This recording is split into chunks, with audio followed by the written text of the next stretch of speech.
এই কুরবানির একটি সংক্ষিপ্ত ইতিহাস আছে, কম বেশি আমরা মোটামুটি এর উপরে ধারণা আমাদের আছে। তবে এই ইতিহাসের সাথে কতগুলো বিষয় আমাদের আছে যে ইতিহাস মুসলমানরা পড়ে, ইতিহাস মুসলমানরা শোনে, এই জন্য নয় যে ইতিহাস আমাদের কাছে সুখ ও পাঠ্য একটা বিষয়। ইমানদাররা, মুমিনরা ইতিহাস পড়ে এবং ইতিহাস শোনে এই জন্য যে সেখান থেকে মুসলমানরা, ইমানদাররা শিক্ষা নেবে, সেই শিক্ষাটা তাদের জীবনে কাজে লাগাবে। এই জন্য আল্লাহ রাব্বুল আমিন কোরআনুল কারীমের মধ্যে প্রচুর ইতিহাস উল্লেখ করেছেন। এবং ইতিহাস যেখানে উল্লেখ করেছেন, আল্লাহ রাব্বুল আমিনের উদ্দেশ্য এরকম ছিল না যে কোরআনকে নানান বিষয় দিয়ে মানুষের কাছে আকর্ষণীয় করে তুলে ধরা, যাতে বোরিং ফিল না করে। এই জন্য কোরআনে কিছু গল্প তুলে দিলাম, মাঝে মাঝে গল্প পড়বে, মাঝে মাঝে ইতিহাস পড়বে, মাঝে মাঝে বিজ্ঞান পড়বে, মাঝে মাঝে আল্লাহর আয়াত পড়বে। এই উদ্দেশ্যে আল্লাহ রাব্বুল আমিন কোনো ইতিহাস কোরআনে দেন নাই। কোরআনের ইতিহাস দেওয়ার উদ্দেশ্যই হচ্ছে, রাসূলুল্লাহ সাল্লাল্লাহু আলাইহি ওয়াসাল্লাম বলছেন, ইমানদার এক গর্ত থেকে দ্বিতীয়বার দংশিত হবে না। ইমানদার যদি ধোঁকা খায় একবারই তার জীবনে, দ্বিতীয় ধোঁকা কিভাবে খাবে না? সে যদি ইতিহাস থেকে শিক্ষা নেয়। এই জন্য কুরবানির ইতিহাস আমরা পড়ি, কুরবানির ইতিহাস পড়ে অনেক সময় চোখ দিয়ে আমরা পানি ফেলি, কিন্তু আসলে কুরবানির ইতিহাস দ্বারা ইমানদারদের শিক্ষাটা কি, এই শিক্ষাটা আমরা এখন পর্যন্ত ঠিক মতো অনুভব করতে পারি নাই, ঠিক কিনা? প্রিয় ভাইয়েরা, দেখেন ইব্রাহিম আলাইহিস সালামকে অনুসরণ করে আমরা যে 4000 বছর পূর্বে, খ্রিস্টপূর্ব প্রায় 2000 বছর পূর্বে ইব্রাহিম আলাইহিস সালামকে আল্লাহ রাব্বুল আলামিন ইরাকের উর নামক অঞ্চলে প্রেরণ করলেন। এই ইব্রাহিম আলাইহিস সালাম এমন একজন পয়গম্বর, যেই পয়গম্বর তার সমাজে অন্যান্য পয়গম্বরদের জীবনে খুব কম দেখা গেছে যে তার পরিবার, তার বাপ, তার ফ্যামিলি, তার আত্মীয় স্বজন কেউ না কেউ তাকে সাপোর্ট করেছে, কোনো একজনের সাপোর্ট পেয়েছেন। এমনকি আপনার আমার প্রিয় রাসূল সাল্লাল্লাহু আলাইহি ওয়াসাল্লাম, তার পিতা আগেই বিগত হয়ে গিয়েছিলেন, মা চলে গেছেন, দাদা চলে গেছেন, কিন্তু ইসলামের পক্ষে না থেকেও আবু তালেব রাসূলুল্লাহ সাল্লাল্লাহু আলাইহি ওয়াসাল্লামকে সহযোগিতা করেছেন। একজন সাপোর্ট দেওয়ার মতো মানুষ ছিল। কিন্তু ইব্রাহিম আলাইহিস সালামের বাপ বিরোধী, সব বিরোধী, তার এনভায়রনমেন্ট বিরোধী, দাওয়াতের কিচ্ছু বোঝেন না। কিন্তু ওই অবস্থা থেকেও ইব্রাহিম আলাইহিস সালাম এমন একজন পয়গম্বর, শত বাধা উপেক্ষা করে, যিনি কেবল বলতে পেরেছিলেন, ইন্নী ওয়াজ্জাহতু ওয়াজহিয়া লিল্লাযী ফাতারাস সামাওয়াতি ওয়াল আরদা হানিফা ওয়া মা আনা মিনাল মুশরিকিন। দুনিয়া একদিক, পৃথিবী একদিক, বাপ একদিক, সমাজ একদিক, আমার জীবন আর আমার আল্লাহর জন্য আমি উৎসর্গ করলাম, আমি মুশরিক নয়। সুবহানাল্লাহ। ইব্রাহিম আলাইহিস সালামের শিক্ষা ছিল এইটা। এই ইব্রাহিম আলাইহিস সালাম যে শিক্ষা আপনার আমার জন্য দিয়ে গেছেন, ইমানদারদের জন্য এই ইতিহাস থেকে শিক্ষাটা কি ইমানদার এখনো দেখতে পাবে। তার পরিবেশ তাকে সাপোর্ট করে না, তার সমাজ তাকে সাপোর্ট করে না, তার পিতামাতা সাপোর্ট করে না, তার বউ পর্যন্ত তাকে বলে, মোল্লা হয়ে যাচ্ছ মনে হয়, তোমার কাজ কারবার দেখে যা মনে হচ্ছে, মুখের মধ্যে খোসা খোসা দাড়ি দেখি, কি ব্যাপার, নামাজ পড়ানোর জন্য কি ইমামতি নিবা নাকি? বুঝেন নাই? আমার কাছে ফোন করে বলে অনেকে যে হুজুরদের আলোচনা শুনে ইমানের অনুপ্রেরণায় দাড়ি রাখছে, বউ বলে ইমামতির চাকরি নিবা নাকি তুমি, তোমার দাড়ি রাখার দরকার কি? এরকম বউ আমাদের ঘরে তৈরি হয়েছে, অনেকের ঘরে। প্রিয় ভাইরা, আলহামদুলিল্লাহ উল্টাটাও আছে। কিন্তু ইব্রাহিমের সন্তান যারা, ওই ইব্রাহিম আলাইহিস সালাম যাদেরকে সাম্মাকুমুল মুসলিমুন বলে গেছেন, তাদের মনের মধ্যে যদি নিফাকই না থাকে, এই নিফাক কার সাথে? আল্লাহর সাথে যদি আপনার নিফাকই না থাকে। আমরা মুনাফিক মানে খালি মনে করছি, রাসূলুল্লাহ সাল্লাল্লাহু আলাইহি ওয়াসাল্লাম মুনাফিকের সংজ্ঞা দিয়ে গেছেন, আলামাতুল মুনাফিকি সালাস, 3টা আলামত পাইলে তার মধ্যে নিফাক পাওয়া যাবে। যখনই কথা বলে তখনই মিথ্যা বলে, যখনই ওয়াদা করে তখনই ওয়াদা রক্ষা করে না। আমরা মনে করছি কেবল এইগুলো বোধহয় মানুষের সাথে মানুষের মুনাফিকি। কিন্তু প্রিয় ভাইয়েরা, আমরা আল্লাহ রাব্বুল আলামিনের সাথে কি ওয়াদা করছিলাম? আল্লাহর সাথে তো আমাদের একটা ওয়াদা আছে নাকি?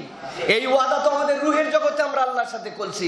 আল্লাহ বলছেন, আলাস্তু বিরাব্বিকুম, আমি কি তোমাদের রব নই? আমরা কি বলছিলাম? যে দেখি দুনিয়ায় যাই, যাওয়ার পরে ভেবে চিন্তে দেখে আপনাকে জানাবনি, তাই বলছি আমরা?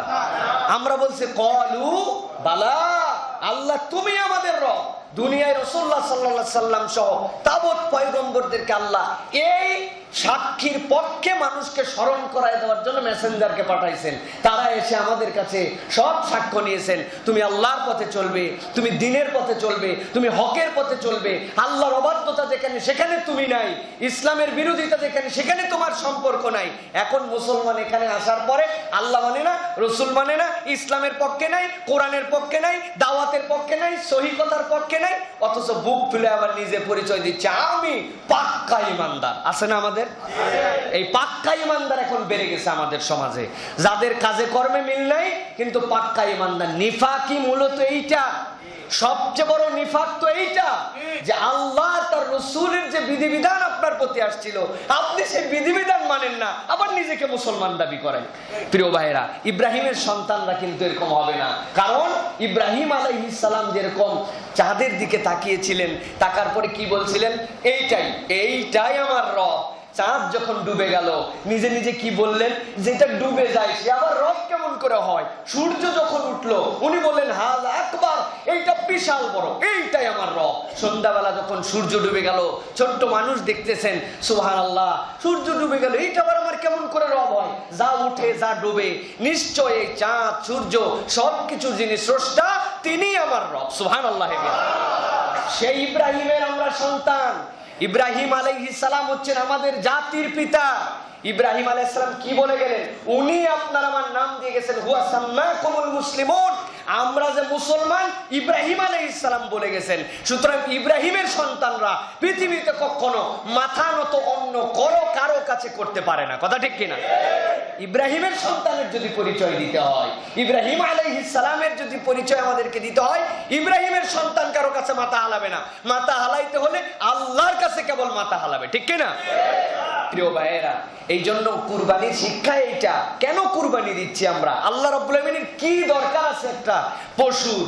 প্রিয় ভাইয়েরা, কি দরকারে আমরা দেই, কি এর জরুরত, আল্লাহ রাব্বুল আমিন সেই কথাই বলছেন, সেই শিক্ষাটা আমাদেরকে দিচ্ছেন। দেখেন, ফালাম্মা বালাগা মাহুস সায়া ক্বালা ইয়া বুনাইয়া, যখন ওই বাহনটা পৌঁছাইলো আল্লাহ রাব্বুল আমিন বলছেন দুইজন মিলে যখন পৌঁছায় গেল, তার মানে ইব্রাহিম আলাইহিস সালামের 80 বছর পর্যন্ত কোনো সন্তান নাই। আল্লাহ রাব্বুল আমিন তার দ্বিতীয় স্ত্রীর কোলে একটা সন্তান দান করলেন, ইসমাইল। আল্লাহ বললেন ইসমাইলকে এখানে রাখা যাবে না, মক্কায় নিয়ে যাও তুমি। মক্কায় আল্লাহ রাব্বুল আমিন নিয়ে পাঠায় দিলেন। সেই মরুভূমি, যেই মরুভূমির মধ্যে কিছু নাই, কোনো জায়গা নাই, কোনো পানি নাই, খাদ্য নাই, কিচ্ছু নাই।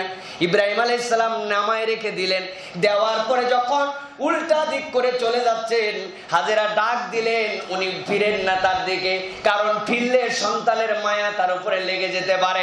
হাজেরার ডাকের পরে ইব্রাহিম আলাইহিস সালাম যখন কথা বলেন না, তখন ইব্রাহিম আলাইহিস সালামকে মা হাজেরা বলছেন, স্বামী ফিরতে হবে না আমার দিকে, কিন্তু একটা শুধু কথা বলে যান, একটা শুধু জিনিস জানায় যান। আপনি আপনার রাস্তার দিকেই মুখ করে থাকেন, কিন্তু কথাটার উত্তর দেন। কি কথা? বলো আপনি যেই জনমানবহীন প্রান্তরে, পানিহীন প্রান্তরে, মরুভূমির প্রান্তরে, চারিদিকে পাহাড় আর পাহাড়, তার মধ্যে আপনি আমাকে আর ইসমাইলকে যে রেখে চলে যাচ্ছেন, প্রাণের স্বামী বলেন এইটা আপনার আগের স্ত্রীর যে মনোমালিন্য, তার যে দুঃখ, এই রাগকে আপনি পর্যবসিত করার জন্য রাখছেন আপনার সিদ্ধান্তে, নাকি এইটা আপনার আল্লাহর হুকুমে আপনি রেখে যাচ্ছেন? ইব্রাহিম আলাইহিস সালাম কথাটা শুনে খুশি হয়ে গেলেন। মনে করছিলেন অন্য কোনো আবদার দিবে স্ত্রী, কিন্তু স্ত্রী যখন এই কথা জিজ্ঞাসা করলো, ইব্রাহিম আলাইহিস সালাম বললেন, ও আমার প্রাণের প্রিয়তমা স্ত্রী, শোনো, আমি নিজে ইচ্ছায় এটা করছি না, আমার আল্লাহর ইচ্ছায় আমি আজকে তোমাকে আর ইসমাইলকে এখানে রেখে যাচ্ছি, আমার আল্লাহ এটার জন্য নির্দেশ দিয়েছেন। সাথে সাথে হাজর আলাইহিস সালাম বলে দিলেন, আপনি এখন যেতে পারেন, আপনার রাস্তায় আপনি চলে যেতে পারেন। যেই আল্লাহ আমাকে এখানে আসার নির্দেশ দিয়েছেন, ওই আল্লাহর উপর আমার পূর্ণ ভরসা আছে। ওই আল্লাহ ইসমাইল আর হাজেরাকে এখানে না খাওয়ায়া মারবে না, না খাওয়ায়া আল্লাহ রাব্বুল আলামিন ওই ইসমাইলকে আর হাজেরাকে মারবে না। ওই আল্লাহ তো বয়স হয়ে গেছে এখন, কি বলেন? হ্যাঁ, ওই হাজেরার আল্লাহ তো এখন আর নাই, আছে? তো ওই হাজেরার আল্লাহ যদি থাকে, ওই আল্লাহ রাব্বুল আলামিন সেই ছোট্ট শিশু, পানি নাই, কিচ্ছু নাই, সাফাতে যায়, আহা সন্তানেরকে খাওয়াইছে, মস্কের পানি শেষ, সবকিছু শেষ হয়ে গেছে, এখন কেমন করে ওই সন্তানটা বাঁচবে? মায়ের মনের দুঃখ, দৌড়ায় চলে গেছে সাফা পাহাড়ের উপরে, সাফার দিকে রওনা দিচ্ছে মারওয়ার দিকে। যারা হজে গেছেন দেখবেন সাফার কোণার থেকেও ওই দেখা যায় কাবাটা। এরপরে আস্তে আস্তে ওই যে সবুজ চিহ্ন দেওয়া আছে, জায়গায় দৌড় লাগান আর বলেন রব্বি ফির ওয়ারহাম ওয়া আনতা আযুল আকরাম, বলেন আর দৌড় দেন। ওই জায়গাতে আসার পরে ইসমাইলকে সরাসরি দেখা যায় কাবার বরাবর, ওই জায়গাতে ইসমাইল আলাইহিস সালাম শুয়ে আছে, ছোট্ট শিশু, পা দুটা দাফায়, এই বোধহয় মরে গেল আমার ইসমাইল। দৌড় লাগাইছে ওই মারওয়াতে, বড় পাকা রাস্তা যদি হয়, পিচ ঢালা পথ, গনগনে গরম, গাড়ি নিয়ে গেলে দেখবেন মনে হয় সীসার মতো উঠতেছে, মনে হয় পানি বোধহয় যাচ্ছে রাস্তা দিয়ে, আসলে তা নয়, মরিচিকা।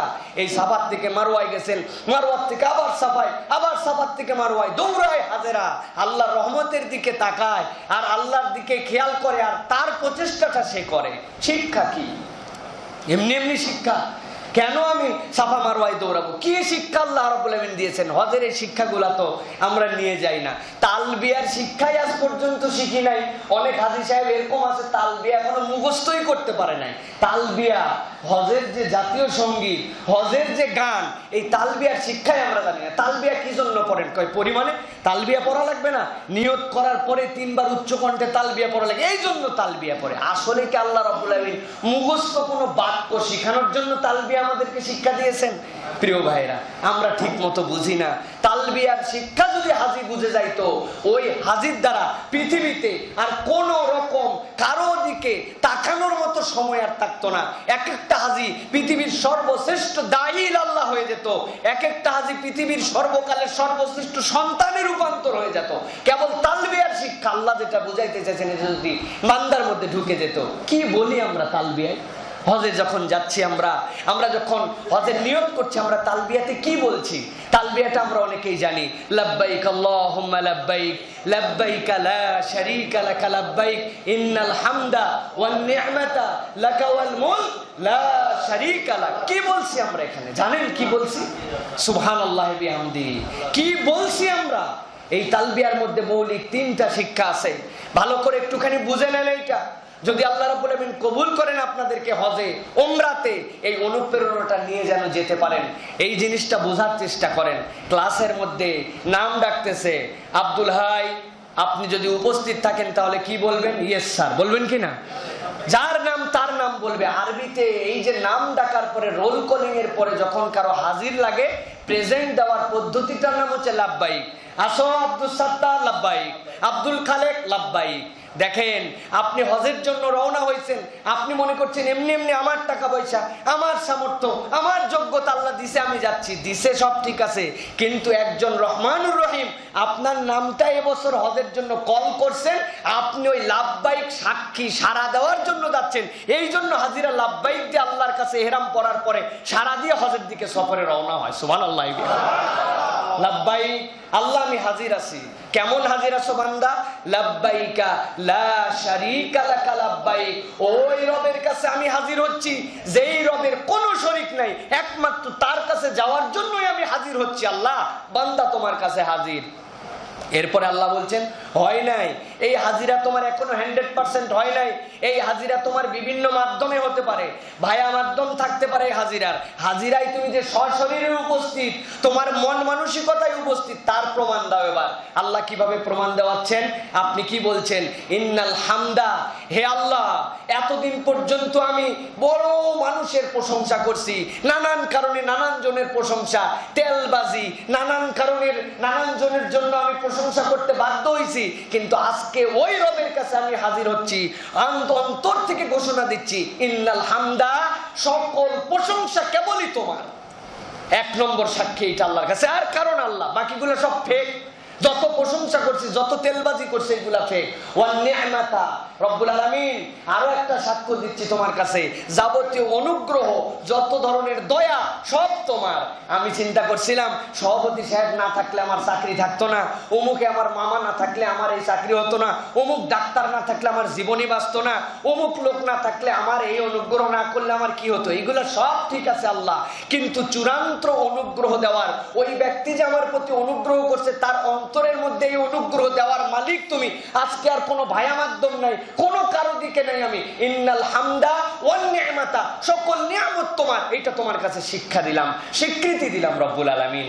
লাকা ওয়াল মুলক, এইটা সবচেয়ে বড় ঘোষণা আল্লাহ রাব্বুল আলামিনের জন্য। আল্লাহ এই দুনিয়ার সামান্য পাওয়ার, সামান্য ক্ষমতা, এই দুনিয়ার ক্ষমতার মালিক, দাপটের মালিক, চেয়ারম্যান, মেম্বার, এমপি, মন্ত্রী, অমুক তমুক, রাষ্ট্র ব্যবস্থা সবকিছুতে আমরা বিভিন্ন জনকে মালিক বানাইছিলাম। কিন্তু আজকে তোমাকে বলছি আল্লাহ, এইগুলা সবগুলির স্বীকৃতি আজকে আমি বাদ দিলাম। সকল স্বীকৃতির সেরা স্বীকৃতি আমি আজকে তোমাকে দিলাম। লাকা ওয়াল মুলক, সকল ক্ষমতার মালিক রব্বুল আলামিন, রাজত্বের মালিক, সার্বভৌমত্বের মালিক তুমি। আল্লাহ বললেন হ্যাঁ হইছে, তবে শেষে আরেকবার একটুখানি বলো, কি বলো? লা শারীকা লাক, এই হাম, এই নিয়ামত, এই মুলুকের মধ্যে আর কারো শরীক নাই। বান্দা যখন এই কথা বলে, আপনি বিশ্বাস করেন, সহিহ হাদিসের মধ্যে আসছে, ওই বান্দা বাংলাদেশ থেকে হজের নিয়ত করছে, করার পরে এই তালবিয়া একবার ঘোষণা দিছে, এই নিয়ত করার পরে মক্কাতে পৌঁছাতে পারে নাই, হজ ক্যাম্পেও যদি মারা যায়, একজন পূর্ণাঙ্গ হাজির জন্য যে সোয়াব, হজ্জে মাবরুরের যে সোয়াব, জান্নাত ছাড়া কোনো নিয়ামত যে পাবে না, ওই লোক যদি হজ না করেও মারা যায়, এই স্বীকৃতি দিয়ে যদি মারা যায়, আল্লাহ তাকে হজ না করেও হাজির নামে লেখায় ওকে জান্নাতুল ফেরদাউসের মেহমান বানায় দিবে। কারণ কি? এই সাক্ষীটা সে বুঝে দিছে। এখন আমাদের হাজিদের অবস্থা দেখেন না, আমাদের হাজিরা তো বারবার হজ করতেছে। আগে হজ করে যত খারাপ ছিল, অনেকে বলে হুজুর আগের চেয়ে এখন বেশি একটু বদ হয়েছে মনে হয়। নাউজুবিল্লাহ মিন যালিক। সকলের জন্য এটা নয়, কিন্তু কিছু কিছু দেখা যাচ্ছে হজ এখন ফ্যাশনের মতো হয়ে গেছে। কই যাইতেছেন? আপনি এত বড় পদে আছেন, এখনো হজে যান নাই? এবার যাবো ইনশাল্লাহ, সরকারি খরচে। কি বলেন? প্রিয় ভাই, রাষ্ট্রের সকলের ট্যাক্স দিয়ে গভর্নমেন্ট 10 জনকে হজ করায়। ভালো মুফতির কাছে ফতুয়া নিয়েন আপনারা, এই হজ হবে কিনা। হজ ব্যক্তিগত আমল, গিফট করে দিতে পারে আপনাকে। আমি, আমার টাকা আছে, ভাইজানের আমার টাকা আছে, ভাইজান আমাকে বলল যে আপনাকে সাইফুল্লাহ ভাই এই 3 লাখ টাকা আপনাকে আমি মালিক বানাই দিলাম, আপনি হজে যান। জায়েজ আছে, উনিও সওয়াব পাবে, আমি আমার হজ পূর্ণাঙ্গ আদায় করে ফেলতে পারবো। কিন্তু এই মার্কেটের একটা ফান্ড আছে, ওই ফান্ডে সকলের ট্যাক্সের টাকা আছে, সকলের অনুদানের টাকা আছে। উনি ব্যক্তিগতভাবে কোনো দেওয়ার, ওনার বাপেরও ক্ষমতা নেই, ওনারও নেই যে আপনি ইমাম সাহেব আর মুয়াজ্জিন সাহেব এই টাকা আমাদের ফান্ডের আপনারা নিয়ে যান। বাকি সব লোক অনুমতি দেয় নাই, কিছু দেয় নাই। রাষ্ট্রের সবার টাকা, ইসলামিক ফাউন্ডেশন হোক আর যেই মন্ত্রণালয়ের হোক, ওই টাকা দিয়ে রাষ্ট্র একজন ব্যক্তিকে 40 জন 50 জনকে হজে পাঠাচ্ছে। ওনারা হজে চলে যাচ্ছে, মনে করতেছেন খুব সহিহ তরিকার হজ হচ্ছে, তাই না? এইগুলা কথা বললে তো বিপদ।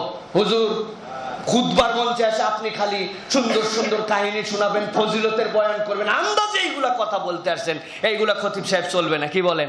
আমি ওই জন্য 2-1 দিন যেখানে সুযোগ পাই জায়গায় বলে দিই, আমি তো এখানকার রেগুলার খতিব না, চলে যাবো এখান থেকে, কোনো টেনশন নাই আমার।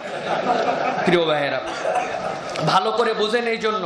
সুতরাং এই হজের বিষয়টা আমাদের জন্য খুব জরুরি বিষয়। এরপরে আল্লাহ রাব্বুল আলামিনের নবী যখন এই স্বপ্ন দেখে ফেললেন যে ওই মানুষটাকে, ওই হাজেরা আলাইহিস সালাম দৌড়াচ্ছিলেন, ভালো করে খেয়াল করেন, দৌড়াইতে দৌড়াইতে কি হলো? সর্বশেষ চক্করে যখন মারওয়াতে যে পৌঁছাইছেন, পৌঁছানোর পরে দেখেন সুবহানাল্লাহ, এতক্ষণ সাফার থেকে মারওয়ার দিকে তাকাইলে দেখছি পানি চকচক করে, মারওয়ার থেকে সাফার দিকে তাকাইলে পানি চকচক করে। এখন দেখি আমার ইসমাইল যে জায়গায় শুয়ে আছে, ইসমাইলের তো পায়ের নিচে দেখি এখন চকচক করে। দৌড় লাগাইছেন মারওয়ার থেকে সরাসরি একদম ইসমাইল বরাবর। আসার পরে দেখেন তারিখে মক্কার মধ্যে লিখতেছে ইসমাইল কানতে কানতে এরকম করে 2টা পা দাফাচ্ছিল, ওই 2 পায়ের নিচ দিয়ে গল গল গল গল করে আল্লাহ রাব্বুল আলামিন পানি বের করে দিয়েছে। সুবহানাল্লাহ। মা হাজেরা চিন্তা করছেন, হায় হায়, এই জায়গা থেকে এরকম পানি বের হতে শুরু করছে। উনার যে মশ ছিল, মশটা ভরায় ফেলছে। উনার কাপড় চুপড় শুকনা যা ছিল সবগুলা ভিজাইছে। উনার পাত্র ছিল যা পেট ভরে গলা পর্যন্ত খাইছে। ইসমাইল জোর করে খাওয়াইছে। খাওয়ানোর পরেও দেখি পানি তারপরে বের হয়। উনি মা হাজেরা বুদ্ধি করছেন পানিটা তো একটুখানি রাখা দরকার। চারিদিক দিয়ে এরকম বালু টেনে এরকম করে আটকাই দিছেন। ওই বালু দেখা যাচ্ছে বের হয়ে চলে যায়। উনি আদর করে পানিকে ডাক দিছে, জমজম। জমজম মানে কি? থাম থাম, পানি তুই তো বেরোই চলে যাবি। ইতিহাসবিদরা বলতেছেন, অনেকে বলতেছেন যে এই যে হাজেরা আলাইহিস সালাম বাঁধ দিলেন, দেওয়ার কারণে ওইটা কূপ হয়েছে। আর যদি হাজেরা আলাইহিস সালাম ওইটাকে ছেড়েই দিতেন তাহলে ওইটা নহর হয়ে যাইতো। সুবহানাল্লাহ। কোন রব্বুল আলামিন সৃষ্টি করলেন ওইখানে? কোন বিশ্বাসের উপরে রহমতটা আসলো? ভালো করে বুঝেন। বিশ্বাস দুইটা। একটা, আমি আল্লাহর ছাড়া কারোর জন্য এই শরীক স্থাপন করি না, আল্লাহ আমার একমাত্র মাবুদ, একমাত্র ইলাহ, শরীক নাই তার কোনো। এইটা হচ্ছে প্রথম বিশ্বাস। আর 2 নম্বর, তাওয়াক্কুল তার রবের প্রতি, যিনি আমাকে এখানে পাঠাইছেন। মরুভূমি হতে পারে, তপ্ত প্রান্তর হতে পারে, এক ফোঁটা পানির চিহ্ন না থাকতে পারে, কিন্তু এই রব্বুল আলামিন ওখান থেকে আমার জন্য, নহর কেন, ওইখান থেকে আমার জন্য সমুদ্র তৈরি করে দিতে পারেন। সুবহানাল্লাহ। এইটা হচ্ছে কুরবানির শিক্ষা। কুরবানির শিক্ষা মানে খালি জবাই করে দেওয়া কুরবানির শিক্ষা না। ওই রব্বুল আলামিনের প্রতি আপনার কতটুকু আস্থা আছে? ওই ইব্রাহিমের সন্তানদের রব্বুল আলামিনের প্রতি কতটুকু ভরসা আছে? ওই ইব্রাহিমের সন্তানরা কি আল্লাহকে শিরিক মুক্ত করে আল্লাহ রব্বুল আলামিনের প্রতি তার আকীদা পরিষ্কার কিনা? এইটা আমাদের আগে পরিষ্কার হতে হবে। আমাদের আকীদাগুলো বিশুদ্ধ হচ্ছে না প্রিয় ভাইরা। ইব্রাহিমের সন্তানরা ইব্রাহিমের চরিত্রে যদি একবার আবার গর্জায় উঠতে পারে, ওই বিশ্বাসের সাথে যদি আল্লাহকে ডাকতে পারে, ওই রব্বুল আলামিন এখনো ওই রকম বান্দার জীবনে রহমতের নহরকে প্রবাহিত করে দিবেন ইনশাআল্লাহ। প্রিয় ভাইরা, আল্লাহ রাব্বুল আলামিন এরপরে বলছেন, ইন্নী আরা ফিল মানামি আন্নী আযবাহুকা ফানজুর মা তারা। ইব্রাহিম আলাইহিস সালাম বললেন ইসমাইলকে, ইসমাইল শোনো, আমি স্বপ্নের মধ্যে দেখলাম আল্লাহ রাব্বুল আলামিন তোমাকে জবেহ করার নির্দেশ দিয়েছেন। সবচেয়ে প্রিয় যে আমার, তুমি আমার সন্তান হিসাবে তুমি বড় হয়েছো, মোটামুটি কিশোর বয়সে পৌঁছিয়েছো। বলো তো ইব্রাহিম। ইব্রাহিম আলাইহিস সালাম বলছেন, বলো ইসমাইল তোমার মতামত কি? ফানজুর মা তারা। ইসমাইল আলাইহিস সালাম এমন সন্তান, আল্লাহ রাব্বুল আলামিন কুরআনুল কারীমের মধ্যে তার ভাষাটা উল্লেখ করছেন, ক্বালা ইয়া আবাতি ফাল মা তুমার সাতাজিদুনি ইনশাআল্লাহু মিনাস সাবিরিন। ও আমার পিতা, আপনি ভয় পাবেন না, আপনি চিন্তা করবেন না। চিন্তা করছেন বাপ হিসাবে আপনি সন্তানকে জবেও করবেন, এই কথা বলে দিচ্ছেন। আপনার সন্তান কি বলবে যে আপনি স্বপ্ন দেখছেন, এই স্বপ্নের কি ভরসা আছে, কি বিশ্বাস আছে? স্বপ্নটা আরো একবার দেখেন কি হতে পারে। কোনো কথা ইসমাইল আলাইহিস সালাম বললেন না। ইসমাইল বাপের এমন অনুগত সন্তান। ইসমাইল আলাইহিস সালাম সাথে সাথে বললেন, হে আমার আব্বা, ফানজুর মা তারা, আপনি স্বপ্নে যা দেখেছেন আপনি তাই করেন। সাতাজিদুনি ইনশাআল্লাহু মিনাস সাবিরিন। আমি ইসমাইলকে আপনি দেখতে পাবেন চূড়ান্ত ধৈর্যশীল হয়ে, আপনি যা করেন তার সাথে সহযোগিতা করবে। আল্লাহু আকবার। এখন ইসমাইল ইব্রাহিম আলাইহিস সালামের সন্তান। সেই ইসমাইলি বংশে রাসূল সাল্লাল্লাহু আলাইহি ওয়াসাল্লাম এসেছেন। আমরা রাসূলের উম্মত, সেই ইব্রাহিম আলাইহিস সালামের সেই নসলের শিক্ষা আমাদের মধ্যে। এখন যদি কথা বলা হয় অনেক দূর চলে যাবে। আমরা অনেক ভালো সন্তান, অনেক ইসলামী আকীদা পোষণ করি, অনেক ইসলাম ফলো করার চেষ্টা করি, কিন্তু বাপ মায়ের কথা শুনতে আমাদের ভাল লাগে না। বাপ মা আমাদের কাছে খুব ব্যাকডেটেড। এরকম মানুষ আছে না আমাদের এখন? বাপ মা আমাদের কাছে ব্যাকডেটেড হয়ে গেছে। সব কথা শুনি, কিন্তু বাপ মার উপর আমরা পদ্দারি করি, বুদ্ধি খাটাই। ইব্রাহিম আলাইহিস সালামের দ্বারা আল্লাহ রাব্বুল আলামিন এই শিক্ষাও দিচ্ছেন কুরবানির মাধ্যমে, যে এর থেকে চূড়ান্ত সিদ্ধান্ত হতে পারে না যে একটা মানুষকে জবেহ করে কুরবানি করে দিবে। আর তার সন্তান বিনা বাক্য ব্যয়ে বলছে, আপনি যা আল্লাহর কাছ থেকে পেয়েছেন অর্ডার, আপনি সেটাই বাস্তবায়ন করেন। এটাই হচ্ছে পিতার প্রতি আনুগত্যের সর্বোচ্চ নজির ইসমাইল আলাইহিস সালাম আপনার আমার জন্য দেখাই গেছেন। সুতরাং জীবনে যদি সফল হতে চাই, জীবনে যদি আমরা চূড়ান্ত সাকসেসের জায়গায় অ্যাচিভ করতে চাই, তাহলে প্রত্যেকটা মুসলমানের জন্য তার পিতা মাতার কথা শোনা আল্লাহ রাব্বুল আলামিনের ইবাদতের পরে আল্লাহর হুকুমের খেলাফ না হলে ফরজ করেছেন আল্লাহ রাব্বুল আলামিন। সুতরাং আমাদের জীবনে যাদের মনে হচ্ছে বরকত হচ্ছে না, মনে হচ্ছে আমাদের জীবনে সব পাওয়ার পরে সুখ পাচ্ছি না, আমরা আরো একবার মিলিয়ে দেখতে পারি যে আমরা আমাদের পিতামাতার কতটুকু ঠিক বাধ্য সন্তান। আমরা আমাদের বাপ মায়ের উপর অনেক বুঝি। এখন আমরা অনেক বুঝে গেছি বাপ মা ব্যাকডেটেড, পুরাতন আমলের মানুষ ছিল। অনেক সময় বাপ মাও মনের মধ্যে অনেক দুঃখ চেপে রেখে আমাদের কাছে বলতে পারে না, অনেক কথা বলতে পারে না। তারা চিন্তা করে ছেলে পেলে বড় হয়ে গেছে, এখন আর কেমনে বলবো। আর অনেকের চোখে পানি চলে আসতেছে এখন যে হায় হায়, এই নিয়ামতই তো অনেক আগে হারাই ফেলছি, এই বাপ মা আমাদের কাছ থেকে চলে গেছে, এখন আর তাদের কথাই কেমন করে শুনবো। তাদের জন্য আপনাদের করণীয় আছে প্রিয় ভাইয়েরা। যাদের বাপ মা চলে গেছে তাদের জন্য সন্তানদের সহিহ হাদিসের আলোকে 4টা করণীয় আছে প্রিয় ভাইয়েরা। এই জিনিসগুলো জেনে নেবেন আপনারা। এই জিনিসগুলো না বুঝলে আমাদের অন্তরের এই অবস্থাটা পরিবর্তিত হবে না। এটা হচ্ছে ইসমাইল আলাইহিস সালাম থেকে শিক্ষা। দ্বিতীয় একটা শিক্ষা হচ্ছে ইব্রাহিম আলাইহিস সালাম স্বপ্ন দেখলেন, দেখার পর ইসমাইল আলাইহিস সালামকে কুরবানির সিদ্ধান্ত নিলেন। এখন যদি আমরা কোনো স্বপ্ন দেখি, আমাদের স্বপ্ন অনুযায়ী আমরা শরীয়ত বানাতে পারবো কিনা? প্রিয় ভাইরা, খুব সাবধান এইটা যে আমাদের স্বপ্নে কোনো শরীয়ত হবে না। নবী রাসূলদের স্বপ্ন ছিল সত্য এবং সেটা ছিল ওহী। আপনার আমার স্বপ্ন অনেক সময় সত্য হতে পারে, কিন্তু আপনার আমার স্বপ্ন শরীয়ত হয় না। কয় হুজুর অমুক জায়গায় আমাকে স্বপ্ন দেখাইছে, তোর যদি কপাল ফিরাতে চাস তোর বাচ্চাটার কান ফুরাই দে, অমুক মাজারের সামনে যায় একটা বড় খাসি মান্নত দিয়ে দে, আর অমুক মাজারে যায় দুইটা সিজদা দিয়ে দে। আমি স্বপ্ন দেইকা হুজুর এটা করছে, আপনি বলেন কি আছে কিনা? এখন আমাদের স্বপ্ন হচ্ছে মারে পথ না, মারার পথ।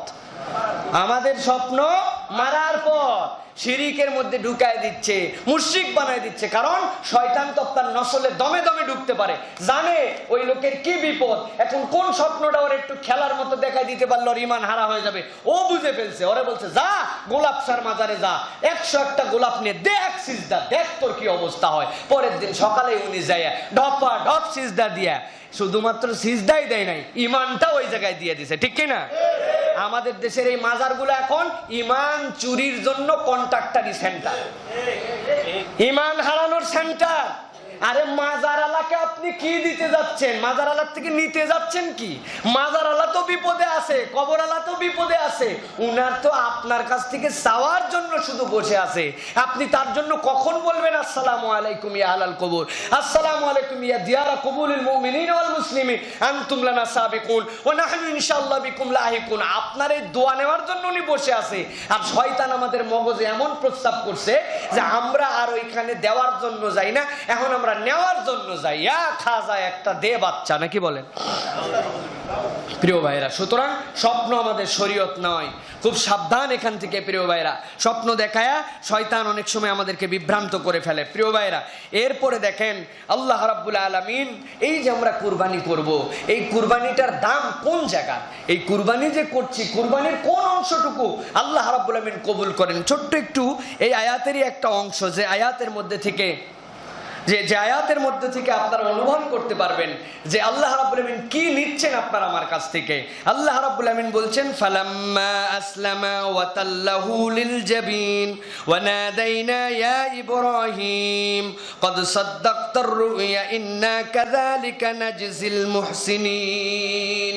আল্লাহ রাব্বুল আমিন যখন ইসমাইল আলাইহিস সালামকে ইব্রাহিম আলাইহিস সালাম গেলেন, পৌঁছানোর পরে বললেন ইসমাইল আলাইহিস সালাম আমাকে এখন আপনি জবেহ করেন।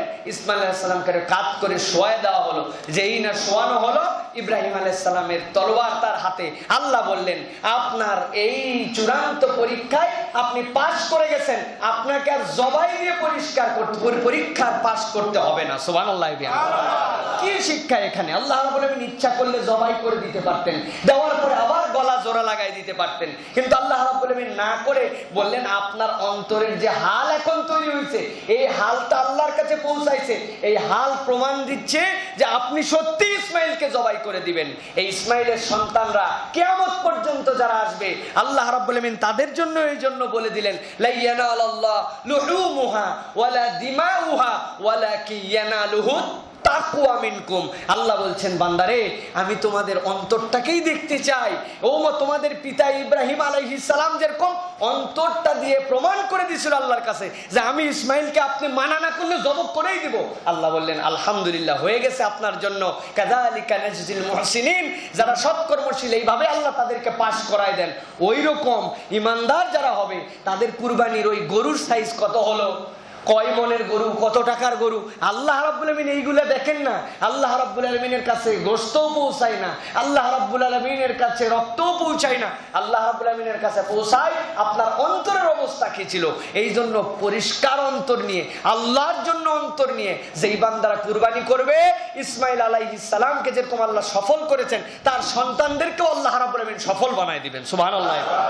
প্রিয় ভাইরা, কিন্তু আমরা এখন দেখতে পাই, আমাদের ধারণা যা বোঝা যাচ্ছে সেটা হচ্ছে যে আল্লাহ মনে হয় বড় গরু ছাড়া মনে হয় নিচ্ছে না বাংলাদেশে, তাই তো মনে হয় নাকি?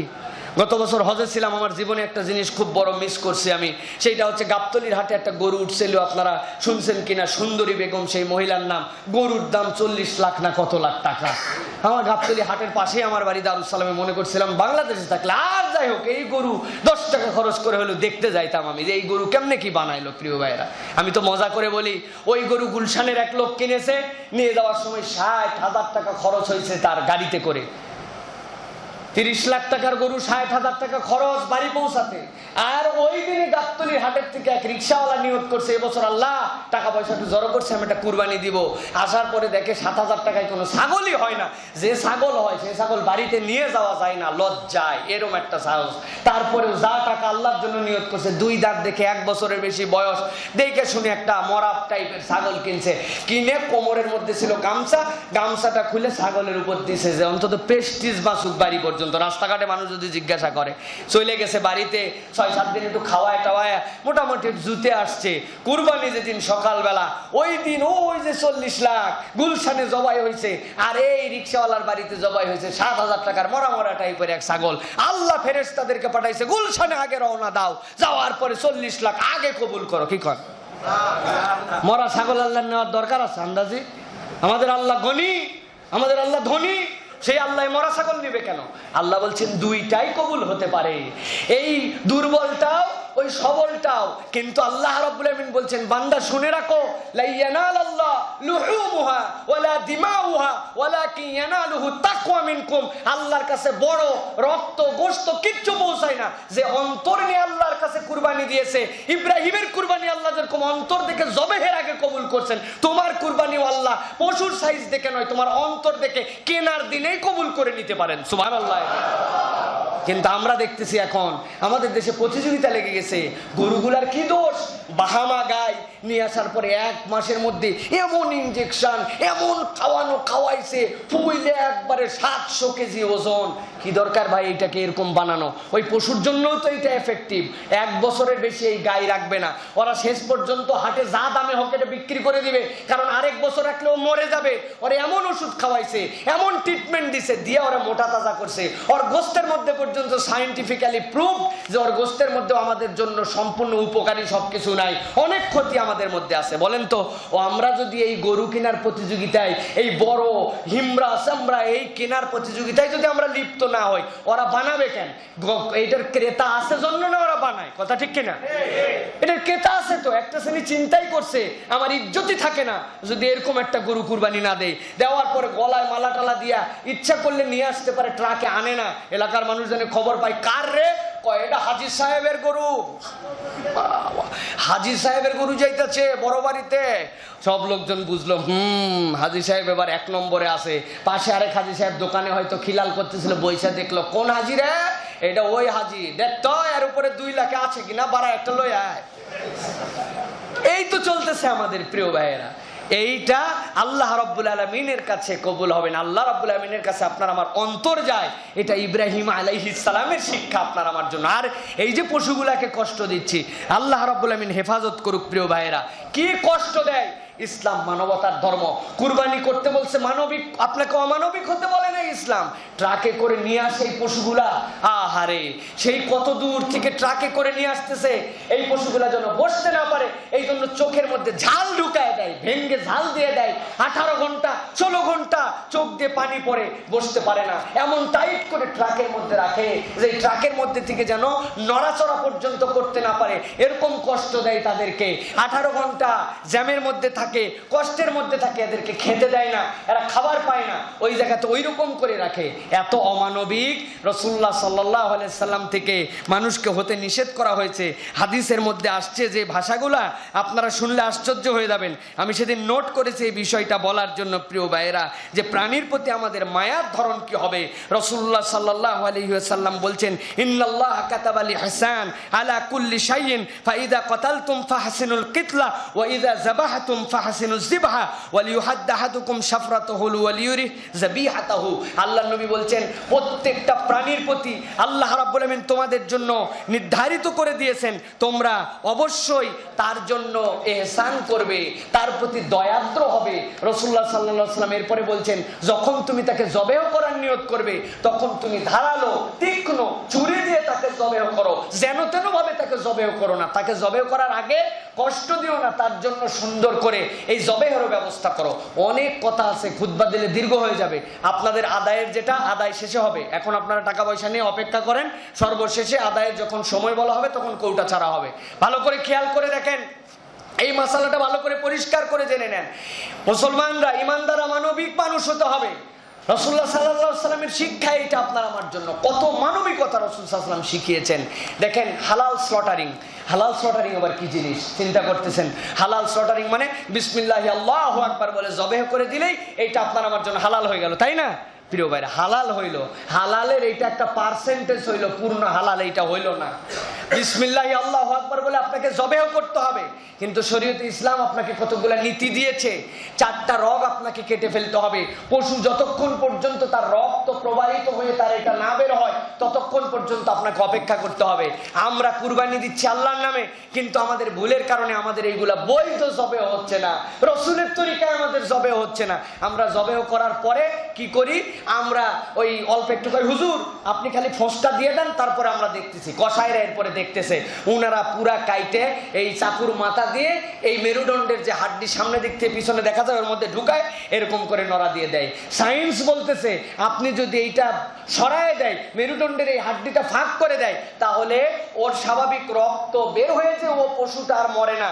তখন ওই পশুটা মারা যায় হার্ট স্ট্রোক করে, তার এই মেরুদণ্ডের হাড্ডিটা আলাদা করে দেওয়ার কারণে। এরপরে হাতের এইটা কেটে দেয়, এই হাতের কে 2 পায়ের শাহরক গুলা কেটে দেয়, দেয় কিনা? তাড়াতাড়ি করে এইভাবে যদি আপনি জবেহ করেন আপনি নিশ্চিত থাকতে পারেন বিসমিল্লাহি আল্লাহু আকবার বলে জবেহ ওইটুকু আপনার জন্য হালাল হয়েছে, বাকি কাজগুলো শরীয়ত মতো হয় নাই, শরীয়ত মতো হয় নাই। আমরা এই বিধানই জানি না, কেউ আমাদেরকে এটা বলে নাই। চিন্তা করছে এটা ইসলামের সাবজেক্ট না, ইসলামের সাবজেক্ট বিসমিল্লাহ আল্লাহু আকবার। কনসেপ্ট অফ হালাল স্লটারিং আমরা বুঝি না প্রিয় ভাইরা। রাসূলুল্লাহ সাল্লাল্লাহু আলাইহি ওয়াসাল্লাম থেকে হাদিসের মধ্যে আসছে তোমরা ধারালো ছুরি নাও, নিয়ে তারপরে তাকে জবেহ করো, করার পরে অপেক্ষা করো তার প্রাণটা বার হওয়া পর্যন্ত।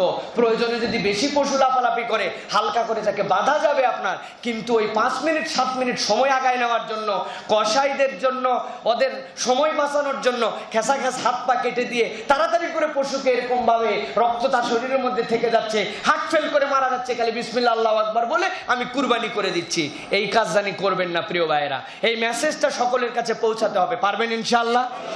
দায়িত্ব নিয়ে এই মেসেজটা আপনাদের কাছে পৌঁছাতে হবে প্রিয় ভাইরা। আল্লাহ রাব্বুল আমিন আমাদেরকে বোঝার তৌফিক দান করুক প্রিয় ভাইরা। এরপরে যেটা বিষয় সেটা হচ্ছে আপনার আমার জন্য নিয়াত। নিয়াতের অনেক বড় দাম প্রিয় ভাইয়েরা। আমরা এখন অনেকে পশু কিনতে যাব, পশু কেনার আগেই আমাদের কুরবানি অনেকের বাতিল হয়ে গেছে।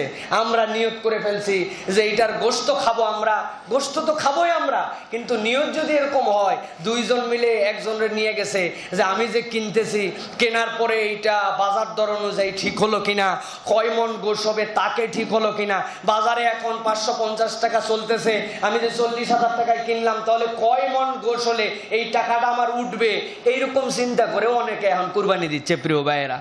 আল্লাহ রাব্বুল আমিন হেফাজত করুক প্রিয় ভাইয়েরা। এই নিয়ত করে যদি কুরবানি দেয়, কুরবানি না দিয়ে এই টাকা দিয়ে আপনি অন্তত পক্ষে গোশ কিনে খান, তাও আপনার জন্য ভালো হবে। এই নিয়ত করলে আপনার জন্য কুরবানি হবে না, আপনার কুরবানি বাতিল হয়ে যাবে প্রিয় ভাইয়েরা। আপনি যদি এই নিয়ত করে কুরবানির পশু কিনেন, হ্যাঁ আমার পরিবার খাবে, আমি এই গরুটা দিয়ে অন্য ভাইদেরকে খাওয়াবো, আমার এতিম মিসকিন গরিব আমার ফ্যামিলি আত্মীয় স্বজনকে হাদিয়া দিব, গরুটা যেন সুন্দর হয়, গোশতটা যেন ভালো হয়, এটা আপনার নিয়ত থাকতে পারে। কিন্তু টাকার ক্যালকুলেশন করে আপনি আগের থেকে হিসাব করছেন, আপনি ঠকলেন না জিতলেন, হারলেন না বাঁচলেন, এইরকম চিন্তা করে যদি আমরা পশু কিনি, মেহেরবানি করে এই চিন্তাটা মাথার থেকে ঝেড়ে ফেলে নিয়তটাকে বিশুদ্ধ করে তারপরে আপনারা পশু কিনতে যান প্রিয় ভাইরা। তাছাড়া আমাদের কুরবানি কিন্তু জায়গাতে শেষ হয়ে যাবে প্রিয় ভাইরা। এরপরে একটা প্রসঙ্গ আছে ভাগ। আমাদের সমাজে এই কথাটা খুব আছে যে হুজুর 3 ভাগ করলাম অথবা 2 ভাগ করলাম, এই ভাগ না করলে আমাদের হবে কিনা, আমরা চিন্তা করি কিনা 3 ভাগের থেকে অনেক সময় এই ভাগ ওই ভাগ কম বেশি করে। এই ভাগের সিস্টেমটা সুন্দর, কিন্তু এই ভাগ করতে হবে এটা কোরআন হাদিসের কোথাও এরকম ভাবে আমরা পাই না যে রাসূলুল্লাহ সাল্লাল্লাহু আলাইহি সাল্লাম বলে দিয়েছেন তোমরা 3 ভাগ করো, 1 ভাগ নিজে খাও, 1 ভাগ আত্মীয়কে দাও, 1 ভাগ গরিবকে দাও। খুব সুন্দর আমাদের জন্য পদ্ধতি, কিন্তু এটা শরীয়তের নির্ধারিত বা সুন্নাহ, এটা করতে হবে এরকম না। আপনার মন চাইছে, আপনার ফ্যামিলি অনেক বড়, আপনার পুরা গোশি লাগে খাওয়ার জন্য, সব আত্মীয় স্বজনরে আপনি খাওয়াবেন, আপনি পুরাটা খেতে পারেন। আপনার আল্লাহ তৌফিক দিছে পুরাটা আমি দান করে দিলাম, আল্লাহ আমাকে 12 মাস খাওয়ায়, ইচ্ছা করলে আমি কিনে খাইতে পারি, আমি কুরবানির জন্য করছি, আমি পুরা দান করে দিলাম, একটুকু নিলাম না, এটা আপনার ব্যাপার। আপনি আত্মীয় স্বজনের মধ্যে দিলেন অথবা ভাগের মধ্যে কম বেশি করলেন, এতে আপনার কুরবানির কোনো ক্ষতি হবে না। এই বিষয়টা ক্লিয়ার আপনারা রাখবেন প্রিয় ভাইয়েরা। তৃতীয় আরেকটা প্রসঙ্গ দেখেন, আমরা বলি উমুকের নামে কুরবানি, তুমুকের নামে কুরবানি দিচ্ছি। কার নামে কুরবানি? এটা আমার আব্বার নামে, এটা আমার আম্মার নামে। কথাটা আমাদের বলি আমরা, কথাটার অর্থ একটু খারাপ শুনলে উদ্দেশ্য কিন্তু আমাদের খারাপ না। আব্বার নামে মূলত কুরবানি দিচ্ছি না, আল্লাহর নামেই দিচ্ছি, ঠিক কিনা? কিন্তু এই কথার সাথে যদি রাসূল সাল্লাল্লাহু আলাইহি ওয়াসাল্লামের ভাষাটা যুক্ত হয় তাহলে আমাদের জন্য সুন্দর হয়ে যাবে। রাসূলুল্লাহ সাল্লাল্লাহু আলাইহি ওয়াসাল্লাম কি বলতেন? রাসূল সাল্লাল্লাহু আলাইহি ওয়াসাল্লাম বলতেন মিন মুহাম্মাদিন সাল্লাল্লাহু আলাইহি ওয়াসাল্লাম, মুহাম্মদ সাল্লাল্লাহু আলাইহি ওয়াসাল্লামের পক্ষ থেকে আল্লাহ রাব্বুল আলামিনের জন্য আমি এটা উৎসর্গ করলাম। সুতরাং আপনারাও অমুকের নামে না বলে বলবেন আল্লাহ, আমার পিতা, আমার স্ত্রী, আমার সন্তানের পক্ষ থেকে আল্লাহর জন্য আমি এই কুরবানিটা দিচ্ছি, আলহামদুলিল্লাহ। তাহলে এটা সুন্নাহ সম্মত হবে আমাদের জন্য এই কথাটা, তাহলে আমাদের জন্য পূর্ণাঙ্গ বিশুদ্ধ হবে। এই বিষয়টা আমাদের সতর্ক থাকতে হবে। আরেকটা জিনিস আপনাদেরকে শিখাইয়ে দেই, আপনারা অনেকে এখানে আছেন যারা এটা বললে অবশ্য আমাদের জন্য ক্ষতি, কারণ আমাদেরকে দিয়ে কুরবানি করাই নেবেন, ইমাম সাহেব খতিব সাহেবদেরকে কুরবানি করাই নেবেন, আমরা 1000 2000 5000 টাকা, যত বড় গরু তত টাকা আমরা পাবো, কি বলেন নাকি? কিন্তু প্রিয় ভাইরা, নিজের কুরবানিটা নিজে একটু করার জন্য আমরা চেষ্টা করি, এর জন্য আলাদা কোনো এক্সেপশনাল দোয়া নাই। আমরা হুজুররা অনেক সময় কুরবানির পশু নিয়ে শুনে বলেন কার কার নাম আছে, সব নামগুলা শুনে নিয়ে হুজুর অনেকক্ষণ কি জানি বলতেছে, আপনি চিন্তা করছেন বাপ রে বাপ, হুজুর কোন দোয়া পড়তেছে, এই দোয়া তো আমাদের জানা নাই, তার মানে বোঝা গেল এই দোয়া না পড়লে তো আমাদের কুরবানি বোধহয় হবে না। ওই দোয়াটা আপনাদেরকে বলে দিব? জি বলবো। আমরা তাহলে এই দোয়াটা ভালো করে শুনে নেন। রাসূলুল্লাহ সাল্লাল্লাহু আলাইহি সাল্লামের পক্ষ থেকে শেখানো দোয়া। নবী করিম সাল্লাল্লাহু আলাইহি ওয়াসাল্লাম অনেক সময় কুরবানির আগে একটা দোয়া পড়তেন, এটা আমাদের সকলের মুখস্থ। ইন্নী ওয়াজ্জাহাতু ওয়াজহিয়া লিল্লাযী ফাতারাস সামাওয়াতি ওয়াল আরদা হানিফা ওয়া মা আনা মিনাল মুশরিকিন। এইটা বলার পরে আল্লাহ বিসমিল্লাহি আল্লাহু আকবার বলে জবাই করে দিবেন। এরপরে রাসূল সাল্লাল্লাহু আলাইহি ওয়াসাল্লাম কবুল হওয়ার জন্য বলতেন আল্লাহুম্মা লাকা ওয়া মিনকা, আল্লাহ তোমার দেওয়া সম্পদ থেকে তোমার জন্য আমি কুরবানি করে দিলাম। বাংলায় পারবেন এটা বলতে যে আল্লাহ তোমার দেওয়া সম্পদ থেকে তোমার জন্য আমি কুরবানি দিলাম? পারবেন না এটা? আল্লাহুম্মা লাকা ওয়া মিনকা বিসমিল্লাহ আল্লাহু আকবার। যদি পারেন ওই যে হুজুর চুপ চুপ করে খানিকক্ষণ যে পড়ছিল ওই দোয়া আজকে আপনাদের কাছে ফাঁস করে দিলাম। এটা এমন কোনো কঠিন দোয়া নয়। এইটা পড়ে আল্লাহর রহমতে নিজেরটা নিজে যদি আপনারা কুরবানি করেন তাহলে এটা অনেক বেশি আপনার জন্য তৃপ্তির হবে। কন্ট্রাক্টারি দিয়ে সবগুলা হয় না ভাই, কন্ট্রাক্টারি দিয়ে হয় না এইগুলা। আমি তো আপনাদের কাছে এর আগে বলছি কিনা, আমরা অনেক কিছুতেই কন্ট্রাক্টারি দিছি, এমনকি ইউনুস খতমে কন্ট্রাক্টারি দিছি। আমি যে কত জায়গায় এই গল্প করছি, লা ইলাহা ইল্লা আনতা ইন্নী কুনতু, বিপদে পড়ছে লুৎফর ভাইয়ার আমারে ডাক দিছে, হুজুর আপনার এটা 10,000 বার একটু খতম করে দেন। আমরা তো রাজি, 10,000 কেন, লাগলে 1 লাখ করবো, টাকা লাগবে তো, কি কন? কত টাকা দিবেন? টাকাও আগে দিতে চাই, অনেক দিত, এখন টাকা পয়সাও দিতে চায় না। দেখছেন মেলা হুজুর, আমিও চিন্তা করছি এই যদি সাইডে দেয় আবার ওই কোন জায়গার এক হুজুর পেয়ে যাবে, এটা যা দেন দেন, সমস্যা নেই। নিয়ে এখন উনার বাড়িতে যাই আমি আর লুৎফর ভাই পড়তেছি লা ইলাহা ইল্লা আনতা সুবহানাকা ইন্নী কুনতু মিনাজ জালিমিন, লা ইলাহা ইল্লা আনতা সুবহানাকা ইন্নী কুনতু মিনাজ জালিমিন। তেঁতুলের বিচি আছে দিয়ে গুনতেছে।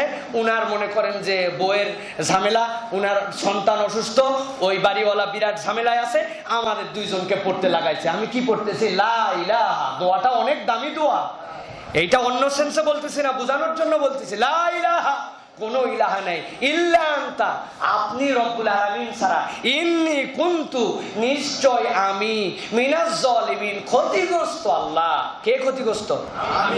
আমি মানে কি আন্দাজে আপনি নাকি? আমি মানে আমি, হুজুর আর লুৎফর ভাই আমরা ক্ষতিগ্রস্ত। বাড়িওয়ালা টাকা দিচ্ছে, বাড়িওয়ালা খাওয়াচ্ছে, বাড়িওয়ালা আয়োজন করছে, আমরা দুইজন খালি আমাদের নাম বলতেছি। আপনি চিন্তা করলেন ওরে খতম দিয়ে গেল হুজুর। এইরকম আমরা বোকার স্বর্গের মধ্যে বসবাস করতেছি। নিজের ডাক নিজে ডাকতে পারি না, নিজের কুরবানি নিজে করতে পারি না। হুজুর কখন আসবে তখন কুরবানির জন্য অপেক্ষা করছি। এই দোয়া এইটা পড়ে না পারলেও বিসমিল্লাহ আল্লাহু আকবার বলে, আল্লাহ আমার পক্ষ থেকে, আল্লাহ তোমার দেওয়ার সম্পদ দিয়ে কুরবানি দিলাম। রাসূলুল্লাহ সাল্লাল্লাহু আলাইহি ওয়াসাল্লাম একটা ভাগ তার পক্ষ থেকে, তার সকল উম্মতের পক্ষ থেকেও কুরবানি দিয়েছেন। এই জন্য যদি আপনাদের মৃত পিতামাতাও থাকেন, তার পক্ষ থেকে সন্তান যদি কুরবানি দেয়, আল্লাহ এই সওয়াব তার আমলনামায় পৌঁছায় দেবে। সুতরাং এইটা দেওয়া বৈধ আছে রাসূল সাল্লাল্লাহু আলাইহি ওয়াসাল্লাম থেকে। এরপরে রাসূলুল্লাহ সাল্লাল্লাহু আলাইহি ওয়াসাল্লাম আপনার আমার জন্য যেটা একটা আমল আপনাদের কাছে বলি প্রিয় ভাইয়েরা, এই আমলটা আমাদের জন্য খুব জরুরি। আমরা সবাই হজে যেতে পারি না, কিন্তু হজে যাওয়ার মতো একটা সওয়াব দেওয়ার ব্যবস্থা রাসূলুল্লাহ সাল্লাল্লাহু আলাইহি ওয়াসাল্লাম আপনার আমার জন্য করেছেন। সেইটা হচ্ছে রাসূল সাল্লাল্লাহু আলাইহি ওয়াসাল্লাম বলছেন, ইযা রাআইতুম হিলালা যিল হিজ্জা ওয়া আরাদা আহাদুকুম আন ইউদাহিয়া ফালইউমসিক আন শি'রিহি ওয়া আসফারি হাত্তা ইউদাহিয়া। মুসলিম শরীফের 3য় খণ্ডের 1565 নম্বর হাদিস। এর মধ্যে রাসূলুল্লাহ সাল্লাল্লাহু আলাইহি ওয়াসাল্লাম বলছেন, তোমরা যারা কুরবানিতে হজে যেতে পারবা না, হজের সফরে যেতে পারবা না, কিন্তু কুরবানি দেওয়ার নিয়ত করো। আমি রাসূল বললাম, যখন জিলহজ্জের হেলাল উঠে যাবে, চাঁদ উঠে যাবে, তোমরা তখন তোমাদের নখ, তোমাদের চুল এগুলার কেটো না। ওই কুরবানি দেওয়ার পরে তোমরা যদি এটা করো, আল্লাহ চাহে তো ইনশাআল্লাহ একটা হজের হাজিদের আমলের সওয়াব আল্লাহ রাব্বুল আলামিন দান করে দিবেন। প্রিয় ভাইরা, এই জন্য চাঁদের দিকে খেয়াল রাখতে হবে, কবে চাঁদ উঠবে। এই চাঁদের সাথে তার আগে আপনি পরিষ্কার হয়ে নেবেন, পরিষ্কার পরিচ্ছন্ন নিয়ত করে যদি রাখেন, একটা হাজিদের যে আমলের সওয়াব, কারণ হাজিরা যখন ইহরাম পরে, তারপরে সে নখ কাটতে পারে না, চুল কাটতে পারে না, গোপ ছোট করতে পারে না, তার শরীরের পশম উকড়াইতে পারে না, এগুলো হাজিদের আমল। সুতরাং আপনি বাংলাদেশে থেকেও আল্লাহর জন্য যদি নিয়ত করেন, ইনশাআল্লাহ আল্লাহ রাব্বুল আলামিন আপনার আমার জন্য সওয়াব দান করে দিবেন ইনশাআল্লাহ। প্রিয় ভাইরা, সুতরাং এই বুঝে আমাদের এই আমলগুলো করতে হবে এবং এই বিষয়গুলো আমাদেরকে বারবার স্মরণ রাখতে হবে। সর্বশেষ একটা কথা বলি আপনাদের কাছে, যে কথাটা বলার জন্য নানান প্রেক্ষাপট থেকে এসেছে। বাংলাদেশে একটা খুব ভাইরাল টপিক এখন, ইসকন গ্রুপের ফুড ফর লাইফ। শুনছেন না আপনারা? প্রিয় ভাইয়েরা, আমাদের বক্তব্য খুব পরিষ্কার। এই নিয়ে ওই স্কুলের শিক্ষা প্রধান যিনি, তিনি একটা বিবৃতি দিয়েছেন, আজকেও তার বিবৃতি আসছে। তিনি সেখানে বলেছেন, হিন্দু ছাত্রদেরকে আমরা আলাদা করেছিলাম, করার পর ইসকন গ্রুপ তাদেরকে খাওয়ানোর জন্য, প্রসাদ খাওয়ানোর জন্য আসছিল। এই প্রসাদ আমরা শুধুমাত্র হিন্দু ছাত্রদের মধ্যে ডিস্ট্রিবিউট করেছি। এখানে হরে কৃষ্ণ হরে রাম কোনো মুসলমান শিক্ষার্থী বলে নাই, হিন্দুরা এটা করেছে। যদি এটা সত্য হয়ে থাকে আলহামদুলিল্লাহ, আমাদের কোনো আপত্তি নাই। হিন্দু, মুসলমান, খ্রিস্টান, বৌদ্ধ, আমরা এখানে একসাথে একটা সৌহার্দ্যপূর্ণ সমাজের মধ্যে আমরা বসবাস করি। কিন্তু আমাদেরকে খুব সজাগ দৃষ্টি রাখতে হবে। সৌহার্দ্য আমাদের থাকবে, ভালোবাসা আমাদের থাকবে, কিন্তু আমার ঈমান টিকায় রেখে আমার ভালোবাসা থাকবে। কথা ঠিক কিনা? আমার ঈমান বিক্রি করে আমার ভালোবাসা থাকতে পারে না। তোমার ধর্ম তুমি করবে, তোমার রথ তুমি টানবে, উল্টা রথ তুমি নিয়ে যাবে, তোমার প্রসাদ যেইগুলা তুমি দেবদেবীর নামে উৎসর্গ করছো, তোমাদের খাওয়াও কি, ফেলে দাও কি, যা পারো সব তোমরা করতে পারো, আমরা তার সিকিউরিটি দিব। কিন্তু এইগুলা সিস্টেম করে মুসলমানদের মধ্যে, ইমানদারদের মধ্যে ঢুকায় নিয়ে সামাজিক সম্প্রীতি এবং ধর্মীয় অনুভূতিতে আঘাত দিবে, এই চক্র কিন্তু বাংলাদেশে উদ্গত হতে দেওয়া আমাদের জন্য উচিত হবে না। ঠিক কিনা ভাইরা? এই জন্য আমাদেরকে সোচ্চার হতে হবে প্রিয় ভাইরা, যে আমাদের ঈমান কোনটাতে থাকে আর ঈমান কোনটাতে চলে যায়, এইটা আমাদেরকে বুঝে থাকতে হবে। আমরা মুসলমানরা এই কথা নিয়ে এত সোচ্চার হয়েছে কি জন্য? যদিও এখনো একদম পরিপূর্ণভাবে এই স্টেটমেন্টের পক্ষে আমরা প্রমাণ পাই নাই, তারপরে আমরা বলবো মুসলমানরা কান কথায় কোনো একটা হইচই অথবা সামাজিক বিশৃঙ্খলা আমরা সৃষ্টি করবো না। আমরা দেখি যে ওইটার আসল ঘটনা কি। ফেসবুকে একটা ঘটনা চলে আসলো, হই হই করতে লাগলাম আমরা, এটা আমাদের এখন চরিত্র হয়ে গেছে। ওই ঘটনাটা ইনভেস্টিগেশনের মধ্যে যেতে হবে। 2টা আয়াত, একটা হাদিস। আল্লাহ রসুল বলছেন, আল্লাহ রসুল সাল্লাল্লাহু আলাইহি সাল্লাম বলছেন যে শোনো, তোমরা খবরদার কোনো কান কথার মধ্যে যেও না। কাফা বিল মারই কাযিবান আইয়ুহাদ্দিসা বিমা সামিয়া। একজন ইমানদার যা শোনে তাই বলে, এটা মিথ্যাবাদী হওয়ার জন্য যথেষ্ট। আবার রাসূল সাল্লাল্লাহু আলাইহি ওয়াসাল্লাম বলছেন, ইজা জাকুম বিনাবাইন ফাতাবায়ানু, তোমাদের কাছে কোরআনের আয়াত যখন কোনো নিউজ আসবে সেইটাকে তোমরা জাস্টিফাই করো। আমরা জাস্টিফাইয়ের অপেক্ষায় থাকলাম। তবে এটা ভালো করে বুঝে রাখেন, একজন হিন্দু যদি আপনাকে ইফতার খাওয়ায়, ইফতার খাওয়া আপনার জন্য জায়েজ।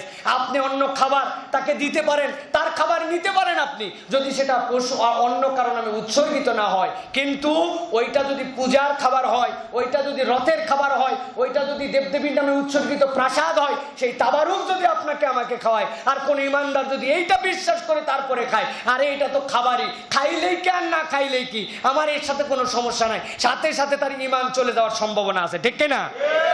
আর তারা এগুলো অনেকে জানে, জেনে বুঝেই শয়তানি করে। এই ইসকন গ্রুপের নামে এর আগে অনেক কিছু আমরা শুনেছি তাদের নামে। সিলেটের মধ্যে মসজিদের সামনে দাঙ্গা লাগানোর, ফ্যাসাদ লাগানোর তারা চেষ্টা করছে এর আগে। আমরা বলবো, এই সম্প্রীতির বাংলাদেশে আমরা সবাই মিলে সুন্দর করে থাকতে চাই, কিন্তু যে যার ধর্মের পূর্ণাঙ্গ বিশ্বাস নিয়ে আমরা বাঁচতে চাই। ঈমানকে বিসর্জন দিয়ে সম্প্রীতি চাই না, কথা ঠিক কিনা? ঈমান বিসর্জন দিয়ে কোনো সম্প্রীতি না, ঈমানের সাথে সম্প্রীতি থাকবে আমাদের। আল্লাহ রাব্বুল আলামিন আমাদেরকে বুঝদান করুক, আল্লাহ রাব্বুল আলামিন আমাদের ঈমানকে মজবুত করুক, আল্লাহ রাব্বুল আলামিন আমাদের এই কুরবানিকে এবং তার যে আলোচনা করা হলো এই বুঝ অনুযায়ী আল্লাহ রাব্বুল আলামিন আমাদেরকে কবুল করে নেন, বলেন আল্লাহুম্মা আমিন। ওয়া আখিরু দাওয়ানা আলহামদুলিল্লাহি রাব্বিল আলামিন।